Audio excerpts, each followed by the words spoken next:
Hello, അപ്പോൾ ദാ കഴിഞ്ഞ ദിവസം നമ്മൾ ഈ ഒരു കേക്ക് ചെയ്തുകൊണ്ടിരുന്നപ്പോൾ പെട്ടെന്ന് നമ്മുടെ കയ്യിൽ നിന്ന് ഒരു ടൂപ്പിക്ക് വീണ് മുകളിലത്തെ താഴത്തെ എഡ്ജ് പോയി എന്ന് പറഞ്ഞില്ലായിരുന്നോ? അപ്പൊ ആ കേക്കിന്റെ ഒരു ഫൈനൽ ലുക്ക് നിങ്ങളൊന്ന് കണ്ടു നോക്ക് കേട്ടാ.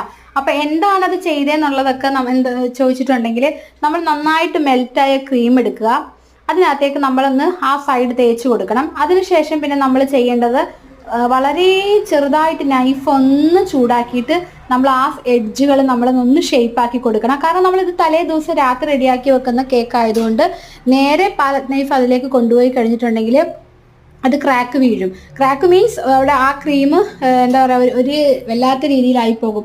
അപ്പോൾ അതുകൊണ്ടാണ് വളരെ നേരിയതായിട്ട് ചൂടുവെള്ളത്തിൽ മുക്കുകയോ അല്ലെങ്കിൽ ഒന്ന് ചൂടാക്കുകയോ ചെയ്തിട്ട് നൈഫ് വെച്ചിട്ട് ആ ഒരു എഡ്ജ് റെഡിയാക്കി കൊടുക്കണം കേട്ടോ. അപ്പം നമ്മൾ അതൊക്കെ റെഡിയാക്കിയിട്ടുള്ള കേക്കിൻ്റെ ഫൈനൽ ലുക്ക് നിങ്ങളെ കാണിച്ചുതരാം. ഇതിലും വലിയ സംഭവങ്ങളൊക്കെ എൻ്റെ കയ്യിൽ നിന്ന് സംഭവിച്ചിട്ടുണ്ട്. പക്ഷേ എന്നുണ്ടെങ്കിൽ ഞാൻ അന്ന് ആ സമയത്തൊക്കെ വീഡിയോ എടുക്കാനോ ഒന്നും നമുക്ക് നമ്മുടെ മാനസികാവസ്ഥ പറ്റത്തില്ല. അപ്പോൾ അതെ, നമ്മുടെ കേക്കിൻ്റെ ഫൈനൽ ലുക്ക് എന്ന് പറയുന്നത് ഇതാണ് കേട്ടോ. അപ്പോൾ ഇഷ്ടപ്പെട്ടെങ്കിൽ ലൈക്ക്, ഷെയർ, സബ്സ്ക്രൈബ്.